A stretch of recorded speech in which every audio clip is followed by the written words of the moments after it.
నటులు హిందూపురం ఎమ్మెల్యే నందమూరి బాలకృష్ణ విజయం కోసం తెలుగుదేశం పార్టీ నాయకులు మాజీ ఐజీ మొహమ్మద్ ఇక్బాల్ రంగంలోకి దిగారు. బాలయ్య తరపున మాజీ ఎమ్మెల్సీ నియోజకవర్గ వ్యాప్తంగా విస్తృతంగా ప్రచారం నిర్వహిస్తున్నారు. ముస్లిం సోదరులను కలిసి ప్రస్తుత వైఎస్ఆర్ కాంగ్రెస్ పార్టీలో మైనార్టీలకు జరుగుతున్న అన్యాయాన్ని గురించి ఆయన వివరించడం జరిగింది. హిందూపురం నియోజకవర్గం కూటమి ఎమ్మెల్యే అభ్యర్థి నందమూరి బాలకృష్ణ గారిని, హిందూపురం పార్లమెంట్ కూటమి అభ్యర్థి బీకే పార్థసారథి గారిని అత్యధిక మెజార్టీతో గెలిపించాలని ఇక్బాల్ ప్రచారం నిర్వహించారు. ముస్లిం మైనార్టీ సోదరీమణులు చంద్రబాబును ముఖ్యమంత్రి చేసుకోవాలని, అప్పుడే మన ముస్లిం మైనార్టీల కోసం ప్రత్యేక సంక్షేమ పథకాలు అందుతాయన్నారు. ఈ కార్యక్రమంలో మండల కన్వీనర్ జయప్ప, నాయకులు మారుతి ప్రసాద్, ఆనంద్, పులమతి బాబావలి, షేక్షావలి, ముస్లిం మైనార్టీ పెద్దలు, టీడీపీ నాయకులు, కార్యకర్తలు పెద్ద ఎత్తున పాల్గొన్నారు. ఇదిగో ఇక్బాల్ సార్ ఉన్నంత వరకు అందరినీ కలుపుకొని ఈ రోజు నేను టీడీపీకి వచ్చానంటే కూడా మేమున్నప్పుడు ఎవరి మీద కక్ష సాధింపులు ప్రేమపూర్వకంగా వ్యవహరించాం. ఈ రోజు ఎంత ఆదరణ చూపిస్తున్నారు, అది శిరస్సు వంచి అందరికీ నమస్కారం చేస్తున్నాను. బాలకృష్ణ గారిని నేను ఒకసారి హద్దులు దాటి కూడా విమర్శించిన ఎప్పుడు కూడా నేను బాలకృష్ణ గారి గొప్పతనం గురించి చెప్తున్నాను. ఎప్పుడు కూడా ఇక్బాల్ సాహాబ్ ఇక్బాల్ గారే అన్నారు. ఆయన వ్యక్తిత్వానికి సలాం చేస్తున్నా, ఆయన మంచితనానికి సలాం చేస్తున్నా, నమస్కారం చేస్తున్నా. మా దగ్గర ఉన్నారు. మేము ఇక్బాల్ గారికి ఏం తక్కువ చేశాం, నేను మీకేం తక్కువ చేశానని వాళ్ళని అడుగుతాను. రిటైర్ 2018 ఏప్రిల్ 30 రిటైర్ అయ్యి ఏదో రాజశేఖర రెడ్డి బిడ్డ కదా, ఇటు పక్క తెలుగుదేశం వాళ్ళు నన్ను పిలిచిన పూణేలే రాజశేఖర రెడ్డి బిడ్డ ఒక ఛాన్స్ ఎట్లాగో ఆయన 5 ఏళ్ళు చేశారు కదా. చంద్రబాబు నాయుడు గారు కూడా నాకు ఈక్వల్ గా ఆయన కూడా ఇప్పటికీ ఇక్బాల్ గారే అంటారు. చూద్దాంలే అని వెళ్ళాం. నాకు జగన్మోహన్ రెడ్డి గారు తెలియదు. రిటైర్ అయిన 10 రోజుల్లో చేరి 11 నెలలు రాష్ట్రం అంతటా తిరిగాం. జగన్మోహన్ రెడ్డికి బీజేపీతో పొత్తు లేదు లేదు లేదు లేదు అని తిరిగా. ఇప్పుడు తెలుస్తా ఉంది వెనక వాకిలి గుండా ఉంది ఉంది ఉంది పరదా బుర్ఖా వేసుకుని మోడీ గారితో అనుబంధం, ప్రత్యేక అనుబంధం ఉంది. అది ప్రతి చర్య ఎందుకుంది? ఆయన ఇప్పుడు వాళ్ళ చెల్లెలే, ఇద్దరు చెల్లెలు చెప్తున్నారు, ముఖ్యంగా షర్మిల గారే చెప్తున్నారు.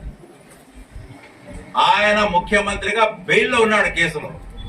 బెయిల్ రద్దు అయితే లోపలికి మళ్ళీ వైఎస్ఆర్సీపీ ఖేల్ ఖతం దుకాన్ బంద్ అనే తెలంగాణలో అంటారు. Close party. అక్రమాలు ఎన్ని జరిగాయి. చిన్న ఎక్కడో కేజ్రీవాల్ ఎంతో నీతివంతుడని మనం కూడా వింటుంటాం, నీతి నిజాయితీ గలవాడు. ఎక్కడో చూపించి ఏదో ఉంది చిన్న ఏదో మరి ఏమన్నా లొసుగు ఎక్కడో ఉందేమో ఆయన్ను జైల్లో పెట్టారు. ఇక్కడ ఈ లిక్కర్ లో శాండిల్ కూడా cash dealings, no GPay no విదేశీ విద్య కొన్నాడు. ఎక్కడ పంపాడు? మళ్ళీ 200 టాప్ 200 మంచిగా అంత బ్రిలియంట్ కొన్నాడు. నువ్వేదా పంపేది? వాళ్లే పోతావు. జగన్మోహన్ రెడ్డి వచ్చాడు, కొంచెం రాజశేఖర రెడ్డి నేను మాట తప్పను మడమ తిప్పను అన్నాడు. ఎవడు? జగన్మోహన్ రెడ్డి. రాజశేఖర రెడ్డి గారు కూడా ముస్లిం అంటే కొంచెం ప్రేమ ఉండింది, ఈయన కూడా ఉంటదేమో అనుకున్నారు. ముందే ఇతను ఏదో వాగ్దానం చేశాడు కదా జగన్మోహన్ రెడ్డి, పిల్లలు చదివిస్తాడేమో అంటే ఇప్పటికీ అప్పుల్లో ఉన్నారు జనం. అప్పుడు 6 ఏళ్ల క్రితం పక్కన అప్పుల్లో ఉన్నారు. రంజాన్ తోఫా ఇచ్చాడు చంద్రబాబు నాయుడు గారు. అప్పుడు కూడా బీజేపీతో అనుబంధం ఉంది కదా. నేను ఒకటి అడుగుతున్నా, 2014, 18, 19 మధ్యలో బీజేపీతో 18 వరకు చంద్రబాబు నాయుడు గారు ఉన్నారు. ముసల్మానుల హిజాబుకు గాని, బుర్ఖాలకు గాని, వాళ్ళ మత సాంప్రదాయాలకు గాని, వాళ్ళ మీద దౌర్జన్యాలు గాని, హింసాకాండలు గాని, उनके मजहबी तौर तरीकों में मदाखलत हुआ क्या? नहीं होगा. ఇప్పుడు మనం చూస్తున్నాం జగన్మోహన్ రెడ్డి గారు వాళ్ళ ఎంపీ వాళ్ళ మినిస్టరే చెప్తున్నాడు, మీరు 25 మంది గెలిస్తే మేము మొత్తం బీజేపీకే సపోర్ట్ చేస్తాము.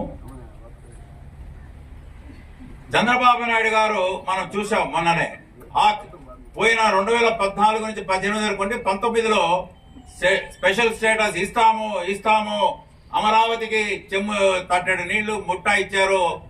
తర్వాత అమరావతికి హెల్ప్ చేస్తారని ఆయన అనుకున్నాడు. తర్వాత